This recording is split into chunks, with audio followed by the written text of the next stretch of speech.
তেওঁ পপুলাৰ পাকিস্তানত পপুলাৰ হৈছে আৰু তেওঁ বোধহয় বেছি দিন নাই পাকিস্তানৰ চিটিজেনশ্বিপ ল'ব। এই কথাটো অলৰেডি মই আজিয়ে আপোনালোকৰ চেনেলত কৈ দিছোঁ।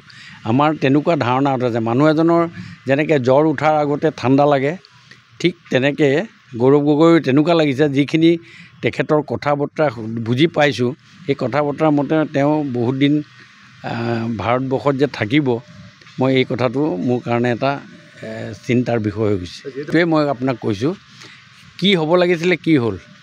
দেশৰ ভিতৰত থাকিলে তেওঁ আজি পেহেলগামৰ কথা হওক, দেশৰ যিটো আপোনাৰ সিন্দুৰ আক্ৰমণৰ এই গোটেই কথাবিলাক তেওঁ বুকু ফিন্দাই চৰকাৰখনক ধন্যবাদ নিদিলেও সৈনিকসকলক মনোবল বৃদ্ধি কৰিব লাগিছিলে।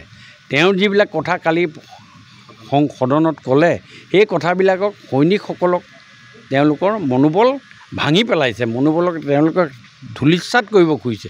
আৰু এইটো এজন সাংসদৰ ক্ষেত্ৰত এইটো প্ৰযোজ্য হ'ব নালাগে। এইটো this is a very bad significant for Indian parliament.